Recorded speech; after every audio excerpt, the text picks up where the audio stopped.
네, 안녕하십니까. 기후변화를 고려한 PMP 산출 및 거대 강우 시나리오 생산을 발표하게 된 부경대학교 이옥정 박사입니다. 사실 이 발표는 저희 교수님께서 하셔야 되는데 이제 부득이한 사정으로 이제 제가 대신 발표를 하게 되었고요. 제가 이런 발표가 사실 처음이라서 약간 미숙한 점이 있더라도 양해 부탁드리겠습니다.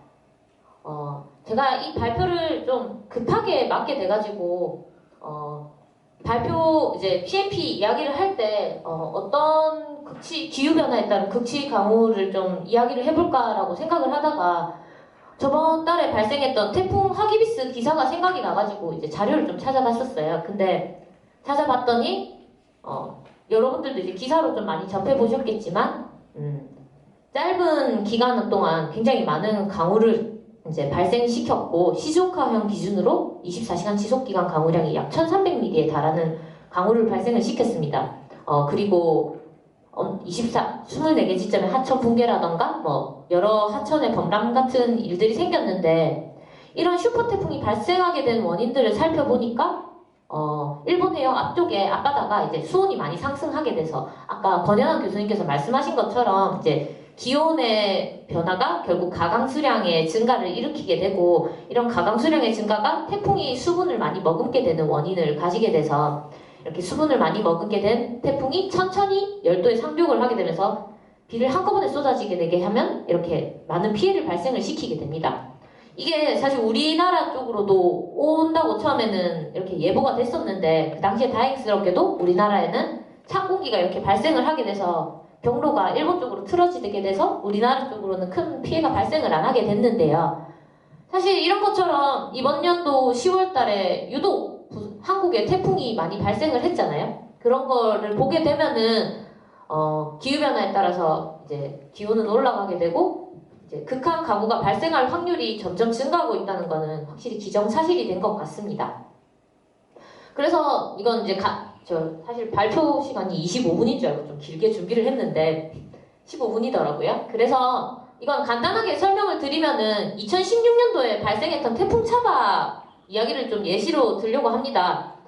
차바 같은 경우에는 우리나라에 발생했던 10월 태풍 중에서 가장 큰 태풍으로 그 당시에 기록이 됐었는데 이게 지속시간이 되게 짧았어요. 짧게 가서 큰 피해를 안 입힌 줄 알았는데 이게 부산 지점에 대해서 지속시간별 확률 강우량을 분석을 해봤더니 짧은 시간의 경우에는 거의 1000년 빈도에 육박할 정도로 굉장히 큰 강수를 일으켰거든요. 그리고 보시게 되면 제방이라던가 하천 그리고 이제 마린시티 이런 쪽에 되게 많은 피해를 일으켰고 울산이나 이런 쪽에도 되게 많은 피해를 일으켰습니다. 이런 결과들을 봤을 때 이제 극한 강우가 발생할 빈도가 점점점 증가하고 있다는 것을 저는 또 확인을 할 수 있었습니다. 제가 본 연구에서 발표할 주제는 가능 최대 강수량이라는 주제인데요. 이거는 일반적으로 저희가 아까 이제 권현환 교수님께서 말씀하셨던 것처럼 강우량 자료를 가지고 이제 빈도별 설계 강우량을 내는 것보다 훨씬 좀 더 큰 수공 구조물이나 이제 하천 설계 기준보다 훨씬 큰 거대 수공 구조물이라던가 뭐 좀 큰 자연재해에 의해서 큰 피해를 입게 되는 설계 구조물의 평가나 이제 평가 같은데 이용되는 절대적인 수문량으로 이용이 되는데 이게 이제 최근의 경우에는 이제 전 세계적으로 봤을 때는 여기 거대 재난 사상의 추정을 위해서도 이용이 되고 있습니다. 근데 이러한 PMP를 이제 산정을 하려고 보니까 우리나라가 어떻게 이제 산정이 됐는지를 좀 살펴봤습니다. 근데 우리나라 같은 경우에는 이제 뭐 1988년도에 강수량도를 만들고 이제 2000년도에 제대로 PMP도를 이렇게 생산을 했습니다. 근데 이 PMP도가 생산이 됐는데 2002년도랑 2003년도에 큰 태풍 2개가 발생을 한 거예요. 루사랑 매미가. 이게 발생을 한 걸 보니까 PMP 값이 너무 근접하게 값이 나오니까 이거 이 강수 사상들을 추가를 해서 PMP를 제작성을 해야겠다 해서 2004년도에 PMP도 제작성 보고서를 다시 제작을 했습니다. 근데 이 PMP도 제작성 보고서가 생각보다 단기간에 나오기도 하고 그 정비가 제대로 안 된 상태에서 결과가 나왔기 때문에 루사나 매미의 영향이 사실 상대적으로 좀 영향이 정확하게 고려되지 않은 점이 있었거든요. 그래서 이제 2008년도에는 PMP나 PMF를 산정할 때 어떤 체계적인 기준을 줘야겠다라는 생각이 들어서 이제 이걸 용역을 실시를 했는데 이런 용역 실시한 결과를 가지고 PMP들을 재산정을 했어야 되는데 2019년이 지난 지금까지 2004년도에 만들어졌던 제작성 보고서를 기준으로 PMP가 한 번도 업데이트가 되지 않았습니다. 그래서 근데 이제 2009년도에는 WMO에서 세계적인 기준으로 PMP를 작성하는 기준을 제시를 했고, 외국에서도 이제 PMP를 작성하는 최신 방법들이 많이 나오고 있는데, 이런 것들이 하나도 업데이트가 되지 않았기 때문에 본 연구에서는 기후변화를 고려해서 일단 최신 자료들을 이용해서 PMP를 다시 재산정을 하고 기후변화 시나리오를 고려해서 PMP를 다시 이제 전망 결과를 제시를 하려고 합니다. 그리고 추가적으로 이러한 값들을 이용해서 PMP 결과값을 내는 게 아니라 실제적인 대책 수립에 이용될 수 있을 만한 프로그램을 한번 만들어 보자는 생각으로 이제 다양한 방법 중 하나를 제가 한번 발표를 해보고자 합니다. 먼저 국내 PMP 연구 현황을 살펴봤는데 이제 2005년도 기준으로부터 쭉 살펴봤거든요. 근데 이제 2015년 전까지는 일반적으로 PMP를 산출하는 방법에 대해서 이제 방법을 좀 더 업그레이드하는 방안 이런 것들이 이제 주로 연구가 되었었는데 2015년도 이후에 기후변화 연구단이 발주되면서 기후변화에 따른 PMP 산출 방법에 대한 연구가 진행이 되고 그렇게 되면서 그때부터 이제 연구들이 좀 진행이 된 바가 있습니다. 이런 연구들을 살펴보면서 이제 국외나 미국이나 이런 곳에서는 PMP 산출을 어떻게 하고 있는지를 좀 살펴봤는데 대표적으로 미국 같은 경우에는 이제 뭐 20여 개의 지역에 대해서 수문 기상학적 방법을 이용해서 PMP를 산출을 하고 있고 지금까지도 계속 업데이트가 되고 있습니다. 그리고 예전엔 저희 같은 경우에도 그렇고 이게 다 도로 줘가지고 지도를 읽듯이 이렇게 결과값을 읽었어야 됐는데 미국 같은 경우는 이제 QGIS 이용해서 온라인으로 바로 이제 PMP 값을 읽어낼 수 있고 실무진들이 바로바로 쓸 수 있게 이런 식으로 PMP 결과를 내는 방식을 취하고 있더라고요. 근데 이런 미국의 경우에도 공식적으로 정부 차원에서 기후변화를 고려한 PMP 산정은 제시를 안 하고 있었습니다. 그래서 기후변화에 따른 PMP 연구를 어떻게 진행을 할까? 그럼 이제 학술 연구를 좀 살펴봤었는데 일반적으로 저희가 아까 말씀하셨던 것처럼 극한 강우량으로 이제 설계 강우량을 계산을 할 때는 미래 강수 자료를 많이 이용들을 하셔서 이제 미래 극한 강우량을 추정을 하게 되잖아요. 처음에 저도 이제 강우량을 이용해서 미래 PMP를 계산하는 게 괜찮지 않을까 해서 이제 문헌도 조금 찾아보고 해서 결과를 내봤는데 아까 말씀하셨던 것처럼 모델별 편차도 굉장히 크게 나타나고 이게 기준이 되어야 되는 결과인데 굉장히 모델별로 큰 차이가 나고 어떤 경우는 너무 과도한 결과값을 제시를 하게 되더라고요. 그래서 이제 이 결과를 가지고 미래 PMP를 추정하는 건 안 되겠다 싶어가지고 이제 국외 논문 결과들을 좀 찾아봤더니 아까 권현학 교수님 이게 말씀을 잘해주신 게 가강수량의 변화가 결국 기온의 변화가 가강수량의 변화를 만들어주고 그게 결국 강수량의 변화와 관련이 있다라는 연구적인 결과들을 세계에서도 많이들 제시를 하고 있더라고요. 그래서 이런 결과를 기준으로 해서 가강수량의 증가가 결과적으로 PMP 결과에 직접적으로 영향을 미친다는 연구들이 다수 이제 실행이 되었습니다. 그래서 본 연구에서는 가강수량의 변화, 결국 이게 이슬점의 변화가 가강수량의 변화를 추동하기 때문에 이제 이슬점의 변화에 따른 미래 PMP를 산출해보고자 하였습니다. 또 추가적으로 연구들을 살펴봤는데 이게 꼭 그렇게 RCM 자료만을 이용해서 PMP 결과를 산출하는 것은 아니고 이제 RCM 모델을 직접 이제 구동을 해서 큰 거대 강우 시나리오를 만들어가지고 PMP에 준하는 거대 강우 시나리오를 만들어서 결과를 내는 연구들도 최근 수행이 되고 있더라고요. 근데 이런 결과는 결국 전국적인 지점의 결과를 내기에는 부족하지만 PMP 결과와 직접적으로 비교를 수행하기에는 괜찮은 연구라고 생각이 돼서 이런 연구들도 있다는 걸 일단 확인을 했었습니다. 최종적으로 본 연구에서는 이슬점의 변화가 미래 PMP에 어떤 영향을 미치는지를 살펴보았고요. 미래 PMP 산출 절차 중에서 수분 최대압이나 수평 전입이, 수직 전입이가 이슬점이 변화를 이용해서 변경이 되는데 이를 미래 기후변화 시나리오를 자료를 이용해서 변경을 시켰습니다. 그리고 산정 방법 같은 경우에도 2000년도나 2004년도 자료를 그대로 쓴 게 아니고 최신 산정 방법인 이제 2009년도 매뉴얼을 기준으로 산정을 했고, 그리고 최신 연구 결과들을 반영을 해가지고 이제 산출 방법들을 좀 업데이트를 했습니다.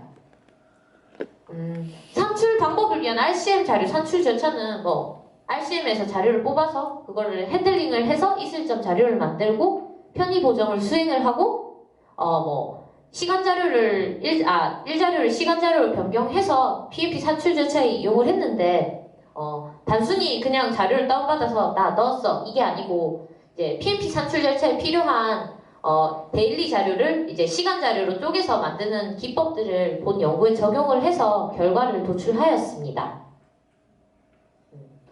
사용된 자료 같은 경우에는 기상청에서 제공하고 있는 헤드GM3RA 자료랑 코덱스에서 운영하고 있는 해상도 자료 이렇게 있는데, 본 연구에서는 모든 자료를 사용할 수가 없었던 게, 일단 이슬점의 변화를 추동을 해야 되는데 서울대에서 제공하고 있는 자료 같은 경우에는 이슬점을 만들기에 자료 수가 부족하고 RCP 자료가 모두 제공이 안 돼서 본 연구에서는 12.5km 기상청에서 제공하고 있는 헤드GM3RA랑 코덱스에서 제공하고 있는 세 가지 RCM을 다 종합하여서 결과를 도출하였습니다.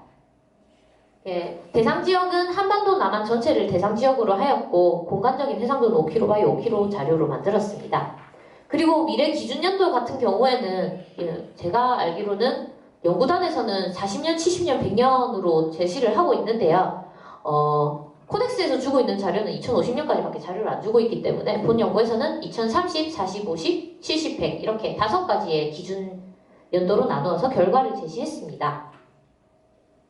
먼저 OBS 자료랑 프레젠트 자료가 공간적인 분포가 잘 맞는지를 살펴봐야 될 것 같아서 OBS 자료를 기준으로 PMP를 산정한 결과랑 프레젠트 자료를 기준으로 PMP를 산정한 결과를 살펴봤더니 공간적인 분포도 유사하게 나타났고, 값들이 지역별로 조금씩 차이는 존재했지만 거의 유사하게 나타나는 것으로 나타났습니다.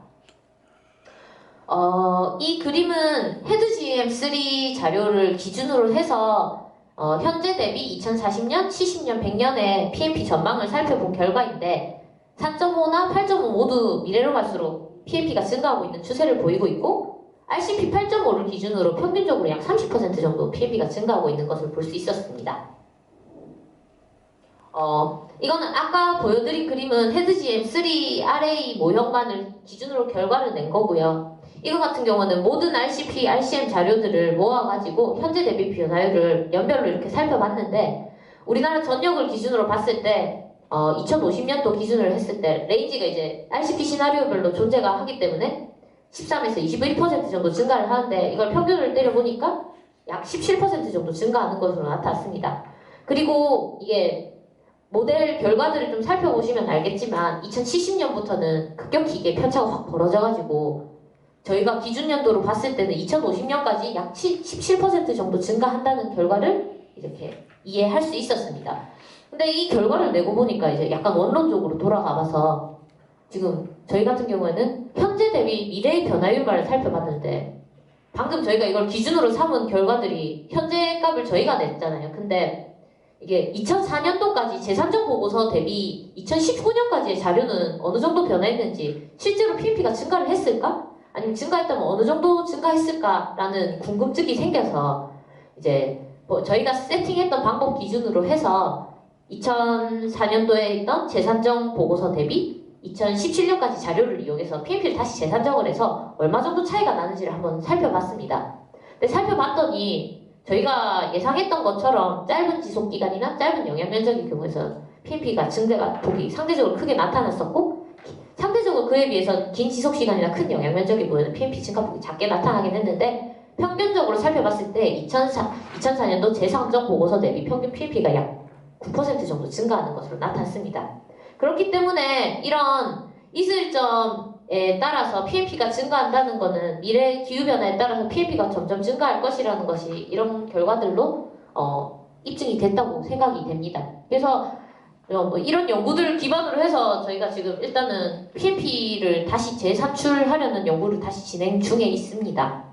근데 이제 제가 이런 연구를 다 끝내고 나서 또 고민을 해봤는데, 이런 결과들이나 아까 말씀드렸던 확률 강우량 자료라던가 이런 경우에는 미래 PMP라던가 확률 강우량은 미래 시기에 따라서 지속 시간별 값만을 주거나 아니면 퍼센트만을 주고 있습니다. 근데 이런 결과들은 아까 말했던 것처럼 기후변화 적응 수립 대책이나 이런 거에는 제시를 할 수 있는데 실제적으로 우리가 뭐 만약에 동천 뭐 아니면 한강 유역 어느 부분에서 비가 많이 왔거나 유출이 발생을 했을 경우에 뭐 유출에 따른 침수 예상자나 방지 대책을 세우기에는 단일한 값만을 주거나 퍼센트만을 주고 있기 때문에 약간 좀 아쉬운 점이 존재를 했습니다. 그래서 이제 외국 사례들은 그럼 정말로 이런 단일한 값만을 주거나 퍼센트만을 주는 연구들을 하고 있을까라는 생각이 들어서 이제 문헌 조사를 조금 해봤습니다.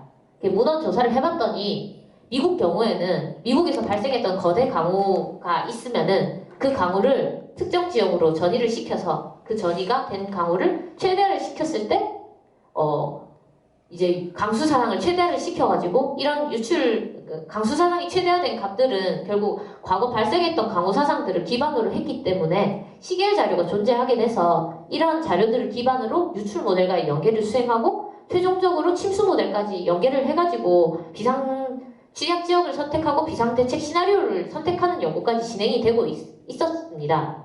그래서 본 연구에서는 이제 PMP에서도 결국 맨 처음에 하는 게 과거 거대 강우 사상을 선택하는 절차를 수립을 하기 때문에 본 연구에서도 그 결과들을 이용을 해서 이제 과거 발생된 대형 강우들을 기반으로 해서 원하는 지점으로 강우를 움직였을 때 그러면 실제로 발생할 수 있는 그 수문 기상학적으로 발생할 수 있는 최대 강우는 얼마 정도일까? 그렇게 되면 그 시계열을 얻을 수 있지 않을까라는 생각을 해서 간단한 소프트웨어를 제작을 했습니다.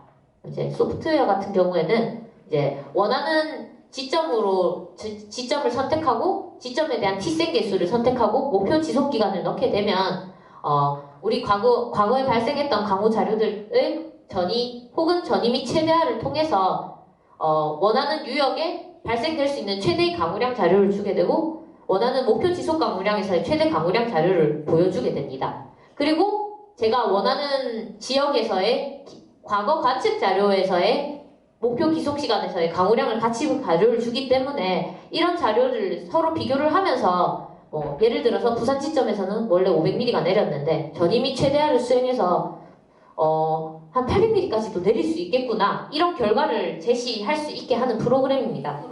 결과를 주면은 결국 최종적으로는 유출 자료랑 첨부 유출량 해석을 통해서 침수 예상 지도라든가 이멀전시 플랜을 수립할 수 있기에 굉장히 적합한 결과를 제시할 수 있다고 보고 있습니다. 그래서 본 발표의 결론은 크게 두 가지로 나타나는데요. 미래 PMP 전망 결과랑 소프트웨어 개발 이렇게 두 가지로 나누어집니다. 미래 PMP는 증가하고 있는 추세라고 확실히 볼 수 있고 이런 결과를 통해서 댐 치수 안전도라든가 재개발 평가에서 지표로 잘 활용될 수 있을 거라고 생각되며 만들어졌던 소프트웨어 개발은 실제적으로 유출이나 침수 예상도 등을 만들 수 있는 자료의 기반으로 사용될 수 있을 것으로 예상이 됩니다. 이상으로 발표를 마치겠습니다.